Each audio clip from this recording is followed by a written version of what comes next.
लोकतन्त्रको रक्षाका लागि स्थानीय तहको निर्वाचनमा बहुमत हासिल गर्नुपर्ने एमाले अध्यक्ष केपी शर्मा ओलीको भनाई। कानुन व्यवसायको माग। 52 संवैधानिक पदाधिकारीको काममा रोक लगाइयोस्। आजको राजनीतिक प्रतिवेदन। स्थानीय तहको प्रतिबद्धता पत्र तयार गर्नुपर्ने। 12 वर्षकी आफ्नै बहिनीलाई जबरजस्ती बलात्कार गरेको आरोपमा आफ्नै दाजु पक्राउ। आमा खेतमा जाँदा सेक्स भिडियो देखाएर जबरजस्ती करडी गरेको आरोप। केन्द्रीय सदस्य छान्दा एउटा गुटलाई खुसी पार्न खोजिएको भन्दै प्रचण्डलाई मातृका यादवको पत्र। संवैधानिक आयोगमा संवैधानिक नियुक्ति।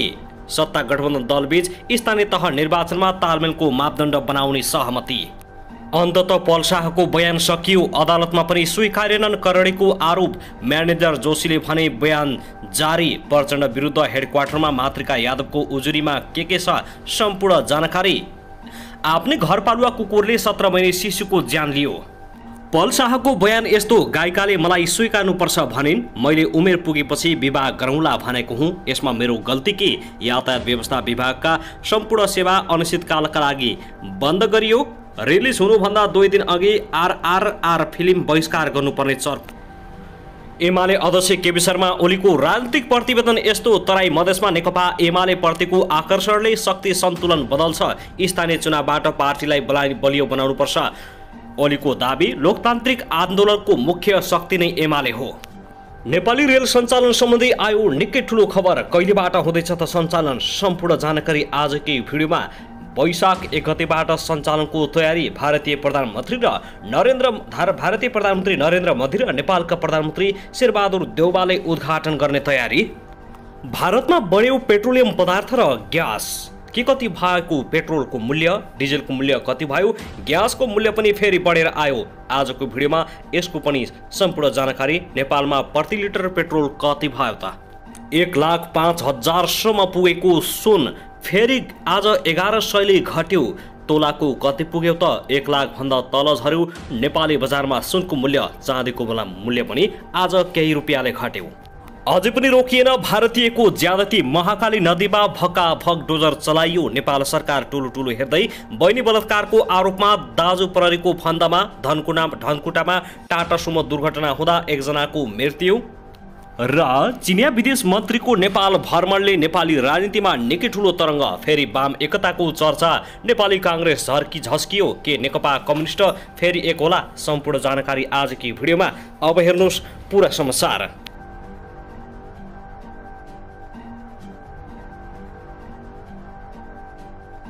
दर्शकबिन नमस्कार। युट्युब च्यानल नेपाली खबर मिडियामा तपाईहरूलाई हार्दिक स्वागत छ।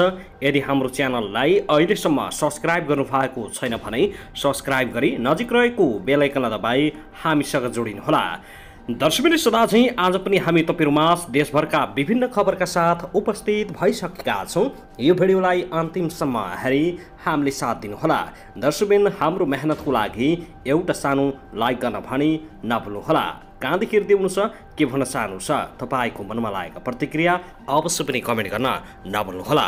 के तपाईँ हाम्रो च्यानलमा नियमित श्रोता हुनुहुन्छ? यदि नियमित हुनुहुन्छ भने तल कमेन्ट बक्समा नियमित लेख्नुहोस् अथवा रेगुलर लेख्नुहोस्। यदि तपाईँ नयाँ हुनुहुन्छ भने सब्स्क्राइब गरी जोडिनुहोस् ताकि नयाँ अपडेटका साथ हामी तपाईहरुमा फेरि पनि उपस्थित हुने गर्दछौँ।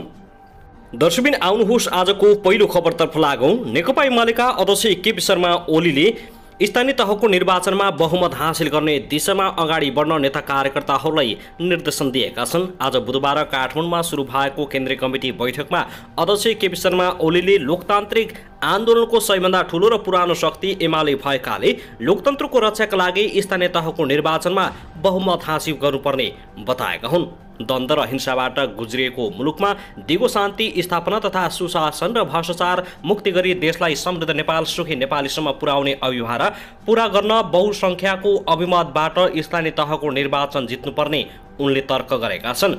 उनले भरमपूर्ण सत्तापछि र जनविरोधी प्रचारहरू भएको दावी गर्दै त्यसविरुद्ध मुख्य संख्याको अभिमत प्राप्त गरी स्थानीय तहको निर्वाचनबाट पार्टीलाई बलियो बनाउनुपर्छ। फेरि नेकपा एमालेको सरकार पक्का हुने उनले बताएका छन्। आगामी निर्वाचनमा नेकपा एमालेले 5 दलीय गठबन्धनलाई पछारेर एक्लै बहुमत ल्याउने ठकुवा समेत गरेका छन्। दर्शकबिन त्यसैगरी आउनुहोस् अब अर्को खबरतर्फ लागौं। स्थानीय तहको निर्वाचनको मिति नजिकै जाँदा नेकपा माओवादी केन्द्रका अध्यक्ष पुष्पकमल दाहाल प्रचण्डको छटपटाहट बढ्दै गइरहेको छ। प्रचण्डले अचेल सार्वजनिक मञ्चबाटै दिने गरेका भाषणले समेत उनको छटपटाहटलाई दर्शाइरहेको छ। उनले अधिकांश अभिव्यक्तिमा सत्ता गठबन्धनसँगको सम्भावित चुनावी तालमेलमा आशंका र नेकपा एमालेमाथि प्रहार गर्ने लगायतका अभिव्यक्ति दिनुको लागि उनी सामान्य जस्तो लागेको छ। 5 दलीय गठबन्धन बीच तालमेल हुन नसक्दा पार्टीलाई भोग्नुपर्ने क्षतिलाई न्यूनीकरण गर्न अध्यक्ष प्रचण्ड मधेस झरेर आफ्ना कार्यकर्तालाई निरन्तर ढाडस बाँड्दै हिँडिरहेका छन्। यसै क्रममा मंगलबार जनकपुर धाममा माओवादी केन्द्रले आयोजना गरेको प्रदेश स्तरीय प्रशिक्षण कार्यक्रममा समेत अध्यक्ष प्रचण्डले कार्यकर्ताहरूलाई आगामी निर्वाचनलाई लडाईकै रूपमा निर्देशन दिएका छन्। उनले कार्यकर्ताहरूले गठबन्धनको मानसिकता त्यागेर एक्लै चुनाव लड्ने गरी तयारी गर्न समेत आग्रह गरेका छन्। यो उद्घोषक उनले मध्य प्रदेशको राजधानी जनकपुर धामबाटै गरेका हुन्। जब माओवादी केन्द्र कमजोर स्थितिमा पुग्छ तब अध्यक्ष प्रचण्ड शक्ति सञ्चयका लागि मधेस नै झर्छन्। जनकपुर धाममा उनले गरेको पछिल्लो उद्घोषलाई पनि यसै कडीको रूपमा लिन सकिन्छ। हुन त यसअघि प्रचण्डले दोस्रो संविधान सभा निर्वाचन 2070 का बेला सिराहा 5 बाट उम्मेदवारी घोषणा गर्दै भनेका थिए, मधेससँग मेरो लप परेको छ, मेरो यो मधेसप्रतिको माया कहिले पनि कमी आउँदैन। त्यो निर्वाचनमा काठमाडौँ 10 मा पराजित हुँदा मधेसी जनताले प्रचण्डलाई जिताएर पठाइदिएका थिए, तर त्यसयता प्रचण्डमाथि मधेसलाई उपेक्षा गर्दै आइरहेको आरोप लागेको छ। दर्शकबिन त्यसैगरी आउनुहोस् अब अर्को खबरतर्फ लागौं। अभिनेता पूर्वविक्रम पल शाहको अदालती बयान सकिएको छ। मंगलबार दिउँसो पल शाहसँग अदालतमा बयान लिएको हो। त्यस्तै अर्का प्रतिवादी शाहका म्यानेजर कृष्णप्रसाद जोशीसँग भने अहिले जिल्ला अदालत तनहुँमा बयान भइरहेको श्रोतेदार मिनबहादुर कुँवरले जानकारी दिएका छन्। अहिले उनका म्यानेजरको बयान भइरहेको छ। आज नै बयान सकिने अनुमान छ, श्रोतेदार कुँवरले भने। सरकारी वकिल कार्यालय तनहुँले मंगलबार अदालतमा 2 जना विरुद्ध मुद्दा दायर गरेको थियो। 18 वर्षभन्दा कम उमेरकी किशोरीलाई प्रेम जालमा पारेर करडी गरेको आरोप लागेको छ। आरोपित शाहले किशोरीसँग प्रेम सम्बन्ध रहेको बताए पनि करडी भने नगरेको बताउँदै आइरहेका छन्। त्यस्तै मंगलबार अदालतमा भएको बयानमा पनि उनले करडी गरेको स्वीकार गरेका छैनन्। अदालत स्रोतले भन्यो बयानमा करडी गरेको स्वीकार गरेका छैनन्। त्यस्तै शाहले प्रहरीको अनुसन्धानमा पनि करडी गरेको स्वीकार गरेका छैनन्। घटना भएको दिन किशोरीसँग एउटै घरमा बसेको र राति 12 बजेतिर किशोरीको कोठामा बियरको बोतल लिएर पुगे पनि करडी नगरी फर्किएको दाबी गर्दै आइरहेका छन्। तर पीडित किशोरीले भने सोही समयमा करडी भएको दाबी गरेकी छिन्। 2078 वैशाख 16 गते तनहुँको दुले गैडा स्थित प्रदीप थापाको घरमा बास बसेको समयमा किशोरलाई करडी गरेको उजुरी परेको थियो। घरधनी थापाले भने बास बसेको बताएका छन्। घटनास्थल, घटना मिति, घटना सम्बन्धी व्यक्तिको उपस्थिति देखिनुले परिस्थिति जन्य प्रमाणलाई बलियो बनाएको देखिएको छ। दुई प्रतिवादीको बयान सकिएपछि थुनछेक बहस सुरु हुने भएको छ भने प्रतिवादीको तर्फबाट बहस गर्न अहिलेसम्म 5 जना भन्दा बढी वकिलले नाम टिपाइसकेका छन्। पल प्रकरणमा उनका म्यानेजर कृष्णप्रसाद जोशी पनि घटना लुकाउने भूमिकामा देखिएका छन्। उनी विरुद्ध पल शाहको आधा सजाय माग गर्दै मंगलबार अदालतमा मुद्दा दायर परेको छ। शाहलाई खोजी गर्दा सामाजिक सञ्जालमा जथाभावी बोल्न थालेपछि उनी पनि प्रहरीको अनुसन्धानमा तानिएका थिए। त्यसो त जोशी विरुद्ध पनि जाहेरी परेको थियो। म्यानेजर जोशीले घटना लुकाउने काम गरेको देखिएको छ। घटना लुकाउन, किशोरलाई फकाउनेदेखि दुर्गा अधिकारी भन्नेलाई किशोरको रेक्की गर्न समेत प्रलोभनमा पारेको देखिएको छ। पीडित भनेकी किशोरीको रेक्की गरे बापत शाहले 50 लाख रुपियाँ दिने भन्दै जोशीले अधिकारीलाई प्रलोभनमा पारेको अभियोग पत्रमा उल्लेख गरिएको छ।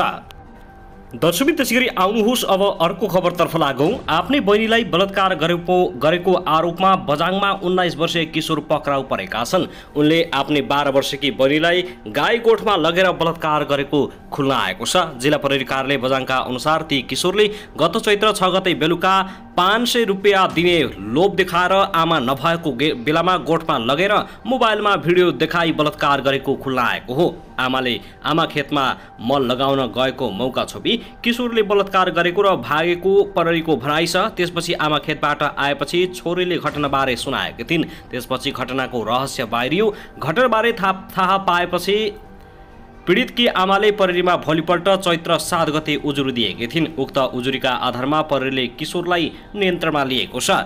आरोप लागेका किशोर पीडित बालिकाको ठेगाना खुलाइएको छैन। जबरजस्ती करडी अन्तर्गत चलाइएको मुद्दामा थप अनुसन्धान भइरहेको प्रहरीले जनाएको छ। बालिकाको स्वास्थ्य परीक्षण गरी महिला सुरक्षित आवास गृह सेवा हाउसमा जिम्मा लगाइएको जिल्ला प्रहरी कार्यालय बझाङले जानकारी दिएको हो। दर्शकबिन आउनुहोस् अब अर्को खबरतर्फ लागौँ। भारतमा 4 महिनापछि पेट्रोल, डिजल र खाना पकाउने ग्यासको मूल्य वृद्धि भएको छ। भारतबाट नेपालमा इन्धन आयात हुने भएकाले त्यसको असर नेपालमा पनि पर्ने देखिएको छ। भारतका 5 राज्यमा विधानसभा निर्वाचन सकिए लगतै मूल्य वृद्धि गरिएपछि संसददेखि सामाजिक सञ्जालसम्म सरकारको विरोध भएको छ। राज्यसभा र लोकसभा सदस्यहरूले सोमबारको बैठकमा हंगामा गरेपछि बीचमै बैठक स्थगित गर्नु परेको थियो। रुसबाट छुटमा इन्धन किनेपछि किन मूल्य बढाउनु पर्यो भन्दै सांसदहरूले सरकारलाई प्रश्न गरेका छन्। भारतीय कांग्रेस आएका अध्यक्ष राहुल गान्धीले त अब सन् 2023 मा कांग्रेस सत्तामा फर्किने भविष्यवाणी नै गरेका छन्। भारत सरकारले मंगलबारदेखि लागू हुने गरी पेट्रोल र डिजेलमा 80 पैसा प्रति लिटरको दरले मूल्य बढाएको छ। यसैगरी खाना पकाउने ग्यासमा प्रति सिलिन्डर 50 रुपियाँले बढाइएको छ।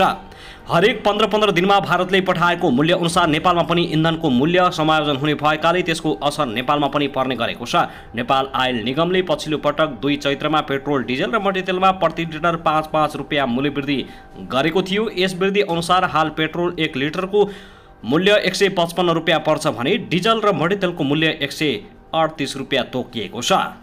दर्शकबिन त्यसैगरी आउनुहोस् अब अर्को खबरतर्फ लागौँ। नेपाली बजारमा सुनको तोलाको 1100 रुपियाँले घटेको छ। नेपाल सुनचाँदी व्यवसाय महासंघका अनुसार आज छापावाला सुन प्रति तोला 1100 रुपियाँले घटेर 79,200 रुपियाँमा कायम भएको छ। त्यसैगरी तेजाबी सुनको मूल्य तोलाको 98,700 रुपियाँ निर्धारण गरिएको छ। त्यस्तै चाँदीको भाव पनि प्रति तोला 25 रुपियाँले घटेर 1370 रुपियाँ पुगेको छ भने पछिल्लो समय रसिया र युक्रेन बीच भएको द्वन्द्वको प्रभावले विश्व बजारमा नै सुन चाँदीको भावमा तीव्र उतार चढाव आएको थियो। पछिल्लो समयमा रुस र युक्रेनको वार्ता भए तापनि सुन चाँदीको मूल्य भने त्यति साह्रो घटेको देखिएको छैन। साथै डिजेल पेट्रोल पनि उत्तिकै महँगो भएको छ। त्यसैगरी आउनुहोस् अब अर्को खबरतर्फ लागौँ। राष्ट्रपति विद्यादेवी भण्डारीले रेलवे अध्यादेश जारी गरेकी छिन्। हिजो साँझ राष्ट्रपति कार्यालयले एक विज्ञप्ति जारी गर्दै रेलवे अध्यादेश जारी गरेको हो। रेलवे अध्यादेश जारी भइसके अब रेल सञ्चालनका लागि कानुनी बाटो खुला भएको छ। तयारी बिना 2077 साल असोजमा ल्याइएका 2वटा रेल गत फागुन 1 गतेदेखि ड्राई रन अर्थात् यात्रु नराखी खाली गुडाइरहेको छ। 2 पटक जारी भएको अध्यादेशको समय गुज्रिएपछि यो समय तेस्रो पटक अध्यादेश जारी भएको हो। सरकारले स्थानीय तहको चुनाव अघि यही चैत्र महिनाभित्र रेलको औपचारिक उद्घाटन गरेर रेल चलाउने तयारी गरिरहेको छ। हुन त फागुन 15 गतेबाट रेल सञ्चालन हुन्छ भनेको रेल बाहिरमा मात्रै यत्तिकै सीमित राखियो। तिर्पल फाट्यो, अहिलेसम्म सञ्चालन हुन सकेन। अब निर्वाचनपछि मात्रै सञ्चालन हुने देखिएको छ। हेरौँ कहिले हुन्छ सञ्चालन।